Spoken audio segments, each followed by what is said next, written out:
And good evening, Savannah, sports fans. Welcome to the Prep Sports Report Thursday Night Live. It's the coach, Karl DeMasi, with the columnist, Stephen Elmo Weeks, and tonight's featured guest from Memorial Day School, the head boys basketball coach, Todd O'Neill. Steve, another quick week goes by. We're back here talking local sports. Hey, and you got to love this guy because he's been showing us some articles, some love to those kids at Memorial Day School. Yeah, I want to brag on us a little bit, and as we talked to Todd, and Todd, first of all, thank you for sending us some really heartfelt, memories and thoughts about your players. That's one of the cool things about our about the PrepSportsReport.com is we get a lot of different perspectives, and we've certainly appreciated you sending us some unique stories about the kids that you've been coaching. But Karl, I want to brag on us a little bit. We started this thing not too long ago, and we crossed the 4,500 barrier today for the number of people who've gone to the PrepSportsReport.com, the new website. We only started keeping analytics on April 27th. Wow. It looks like we're going to be close to 5,000 people in this in a month, and I'm pretty proud of that. I know you are, and certainly we're grateful to guys like Todd O'Neill, other coaches, and everybody, parents who have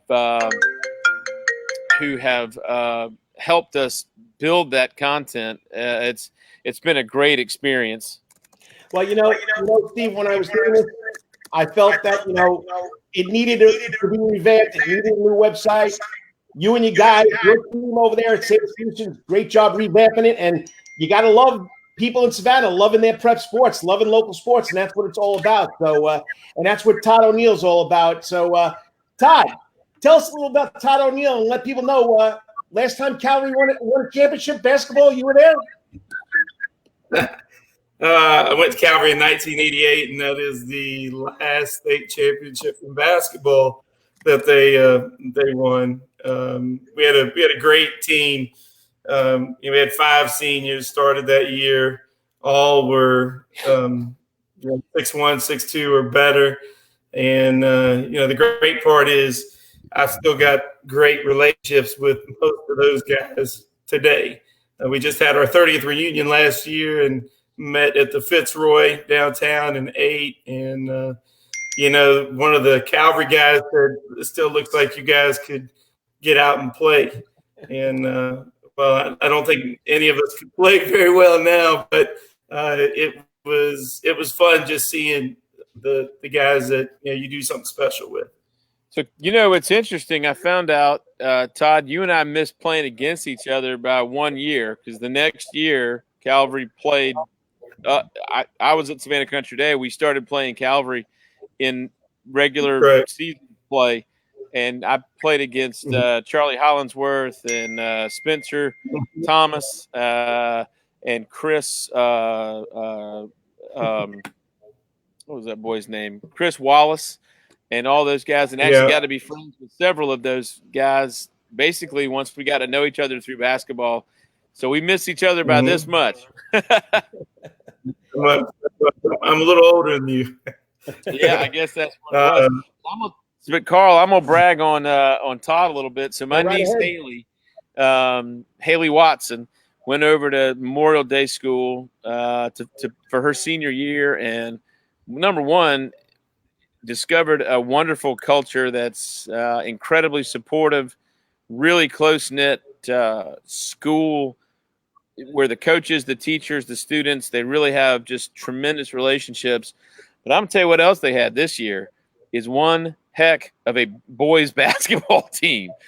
You want to talk about getting up and down the court and defending people and turning defense into offense and things like that. I really enjoyed watching the Memorial Matadors play. Their style of play was really aggressive, very fast-paced, but also with tremendous discipline. And Todd, I'd love to hear you talk a little bit about, what you've tried to do there during the time you've been at Memorial and some of the success that the Matadors have had over the past few years with you at the helm. Well, I've been there for 2 years, So came in, and last year you have to win guys' trust, and I told him, I said, guys, for all you know, I could suck, and for all I know, you could suck, because I really didn't know them starting out. But I said, we'll meet each other and we're going to work in practice. And what I found is, trust was built, and we had really nice talent there. You're looking at a guy like Winston Wright, probably the best athlete over. He's not the best basketball player I've ever coached, but he is the best athlete as far as getting up and down the court straight. And then I would actually let him get beat with the ball because he was so fast and reaching around. And he'd be a kind of guy that would never hit you on the arm. He was so fast, he'd knock the ball out, and he'd already be down the court and we pitched the ball up, So it ended up being great. And last year we won the region. We got to the Final Four of the state, and we ended up getting beat by a team out of Atlanta that we just didn't match up well against. They were all they had 6'7", 6'8", 6'7" was the front line.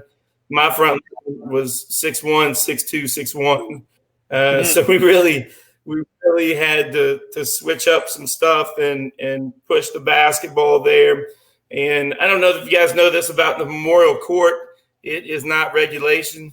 It is not 94 feet from rim to rim.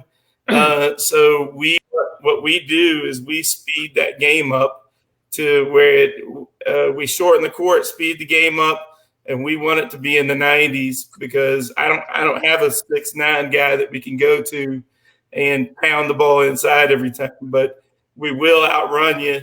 We will out defend you, hopefully, and we're going to outwork you. And those are the things that we can control.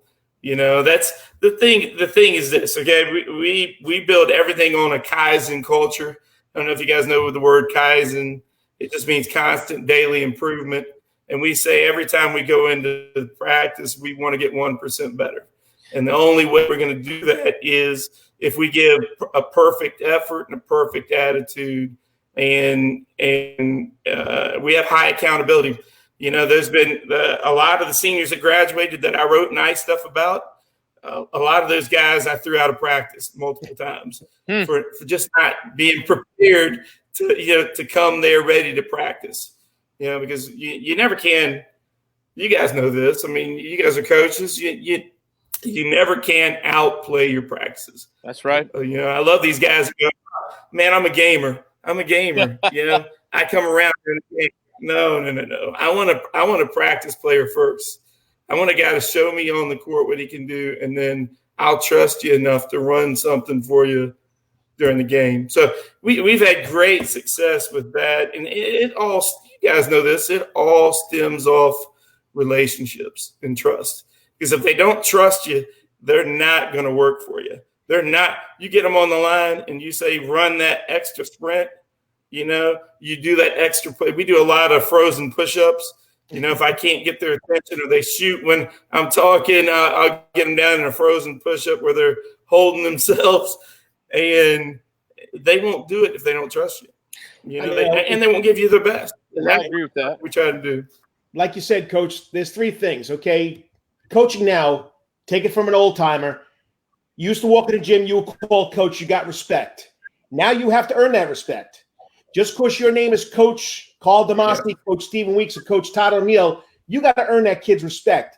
Second thing is, my philosophy is just like you. You practice like you play. If you're not going to play game speed, if you're not going to practice as hard as you would in a game, I don't need you there.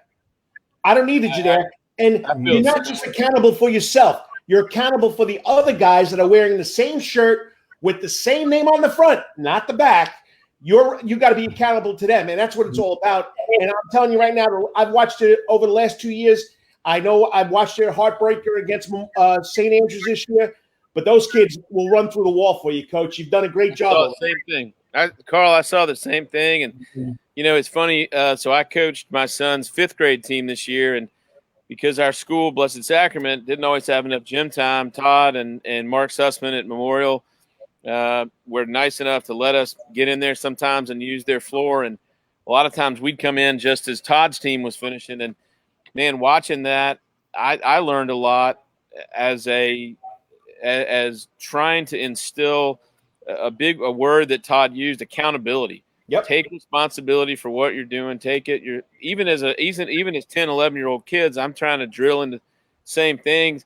And it was great for my little guys to watch these, and let me tell you something. Todd talks about, well, I don't have a lot of big guys. They look pretty big to me.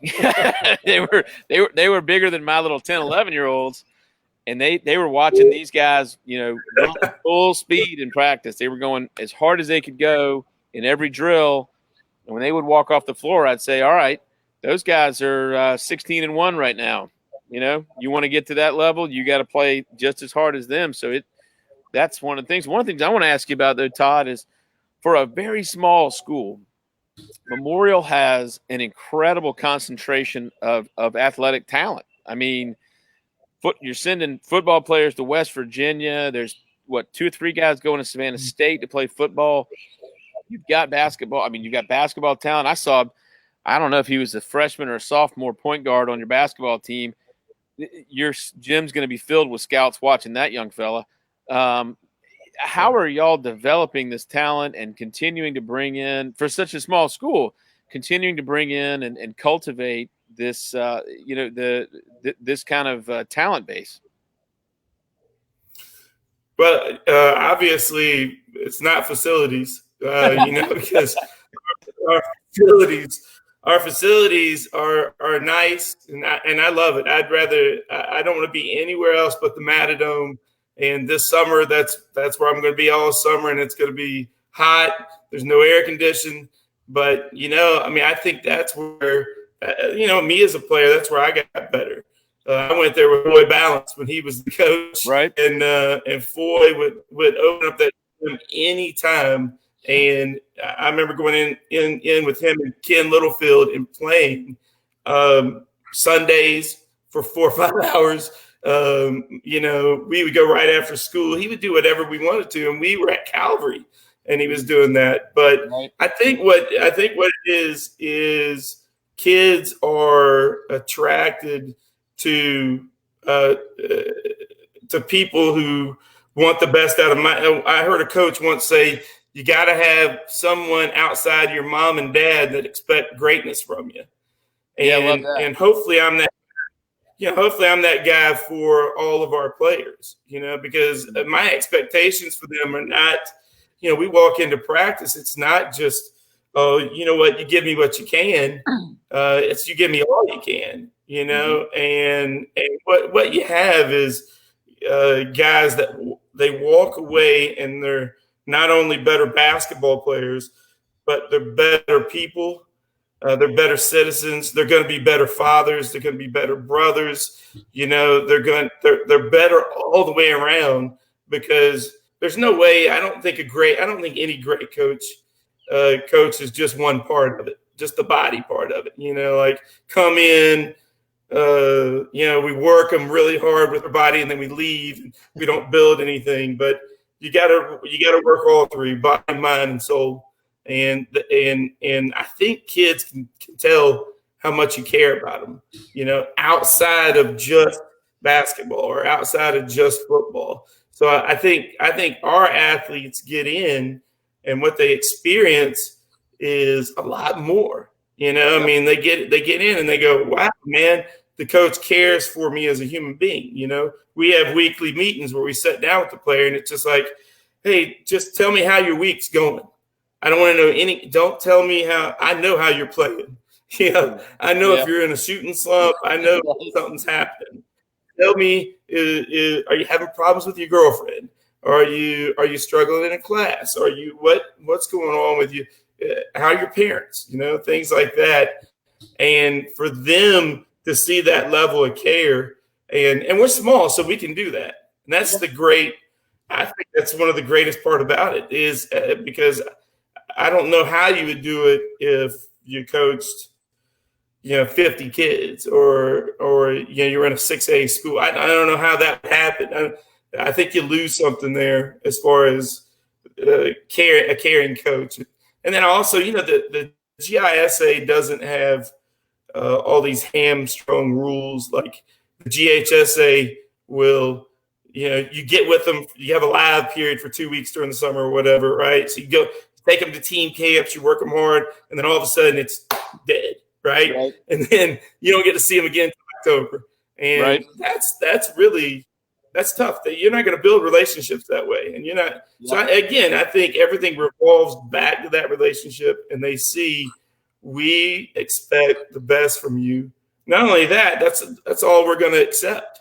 We're going to, accept, inspect, and that's what we're going to do. I'm going to inspect you every day for your best in the classroom, and if I hear from a teacher that you didn't sit on the front row or you didn't do the right thing today in class, then you know what? We come in, we run grade 8s, and the kids hate grade 8.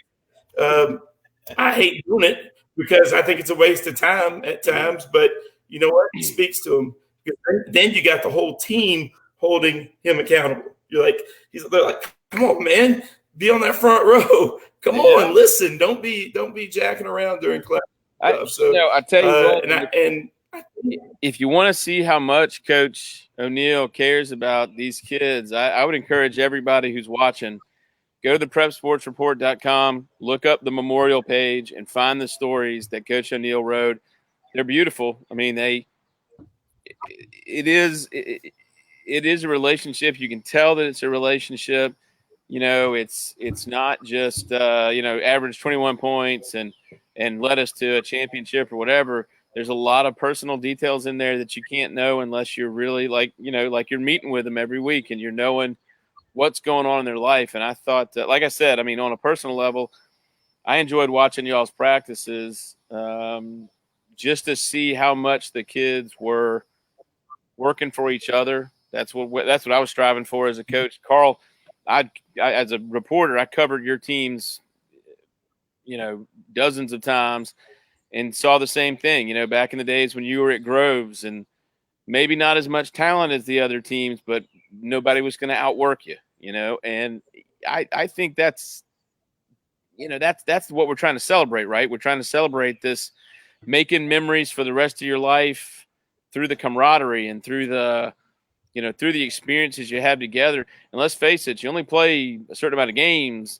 You got a lot more practices and games, a lot more days at school where you got to put on the sneakers after you got a bad grade or something. You got to face the fire at practice than games. And I think that's where those memories are built. As a former athlete, I probably remember more stuff that happened in practices than games, to be honest with you. So I don't know. I think y'all are doing a great job over there, Todd. It was fun to watch this year. Let me say one last thing. There is not a ranking system in the city of Savannah, but I'm going to tell you what, I don't think anybody would want to play the Matadors this year. That would have been – I would like to have seen Windsor and Johnson and some of them, especially in the Matadome. I would have liked to have seen those games. Do y'all ever talk about that in terms of trying to maybe get in these Christmas tournaments and things of that nature and play some of the other local schools? But this upcoming year, you always have a plan as a coach. Our first year, I didn't know what I had. I didn't have any responsibility of making the schedule. So it was already meeting every week. We did well. I would have wanted to play public schools with guys like Winston and Julian and Drayshawn and those guys. Oh yeah, I really think they could have made some noise with just how big and strong they were, and I think they'd have been okay. Well, I lost 9 seniors off that team. Wow. So to me, coming back, I mean, all I had was JV, and I'm like, well, our JV didn't do that well, so. We're really, I was like, I've got to set the schedule to where we gain some confidence early. So we're not going to play the competition that that 3A, 4A competition, and our guys, it fell right in place. Plus, we got in players from other places. We got in. I think one of the best guards in the city this upcoming year is going to be George White. And the one you're talking about, Sean Stoddard, the little point guard. Sean Stoddard. He's going to be a slot. He can go. I think really go. I think he's going to be one of the best point guards in the city. I'm going to tell you what. Having watched local basketball a long time, he's going to be a sought after prospect. He's going to put up some in your league. He's going to put up some numbers. Well, Coach, yeah, that's what he's a special guy. I'm sorry, go ahead. No, go ahead. Go ahead. I'm sorry. I was saying John is a special guy. He makes passes that our guys are not ready for. It'll hit him in the head. Mm-hmm. It'll hit him in the back of the head when they should be turned and wait. He just sees things. That's why teams can't get a whole lot of pressure on us, is because he's not afraid to throw the deep diagonal pass. And not only is he not afraid, he'll hit them. Mm. But our guards are good. But this year we actually got a pretty good post player too. He's about 6'5", 240. We think he's going to be our next big recruit in football. Wow. And Denia Brewer is his name. He's if he puts it together this summer, and we develop him in the weight room like we should, and on the court with the skill sessions that we're doing, I don't. There's no one in the GISA that can stop him. Not one-on-one. He's too big. He's got a back that he's built like Adonis, a real skinny waist, real big back. And when he posts up, if he gets real wide, you're just not getting around him. And he's one of the guys that can drop step and go up and dunk it pretty good. And I think he's going to be a special player for us this year. Well, we've got to get more. I was going to say, this is one of those years you got to get. Go ahead. I'm sorry. This is one of those years you've got to get some of the GHSA teams on the schedule early in the season. Just have a non-conference deal or something like that. Yeah, you know what? I forgot. I meant to tell you, we're playing Savannah. I'm playing Tim Jordan. Oh boy! And twice this year we're playing Savannah High at home and away. That'll be fun. That'll be fun. We're also, Country Day's got a great program. Coach Demetrius is doing a great job out there. We're playing them at their place once. We're playing Bryan County. We're playing St. Andrews again once or twice. We're playing, I've heard Savannah Class School. They called us up, and Tim Jordan actually told me they're pretty good. He's like, they got a good big man, and a good guard. So I may have to get Memorial season tickets next year, man. I want to see all those games. They sound pretty good. So, well, Coach. That's guys. I have got to jump off because my daughter's award ceremony starts in about 20 or 30 minutes, and we're going to have supper with some family. But Todd, I appreciate everything you're doing at Memorial. I think it's a hidden gem in the city of Savannah. Certainly your team this year was a lot of fun to watch. And thank you for joining us tonight on Thursday Night Live. And hey, keep sending us those great stories about Memorial athletes for the PrepSportsReport.com. Yes, sir. Thank you so much. All right. Carl, I'll talk to you later, man. Hey, I'll have end the show on a good note, and we'll see you next week, guys. You got it, Steve. Appreciate it. Yeah. So Steve loves his local sports, and you want to meet someone that knows a lot of history about the sports scene here in Savannah, Georgia. Yeah, I mean, he was telling us stories before we got on. But Coach, like Steve said, I appreciate what you're doing. I appreciate those stories about the kids. That's what the Prep Sports Report is all about. I've been a big supporter of the schools that go under the radar unless they've done something great. So if you got anything, anytime you want to shoot me something, anytime you want to come on and talk about what's going on over there in Matadome land, just let me know. And once again, great job. Keep it up. And as I always told Mark Sussman, it's go Matadors. I couldn't get used to this Blue Thunder stuff. Yes, sir. Hey, thank you so much for having me on, and thank you for what you do for Prep Sports Report. I think it's huge for the city of Savannah and the Low Country area, and what you guys do. I love listening to the other coaches and the philosophies. I told you that a while ago, and just keep the great work up. I appreciate it, Coach. Good luck, and we'll keep in touch. Yes, sir. Thank you. And once again, you've listened to the Prep Sports Report Thursday Night Live. Once again, Stephen Elmo Weeks, great job revamping the website. A lot of people hitting on it. I want you, the people, you, the student, you, the athlete, you, the coach.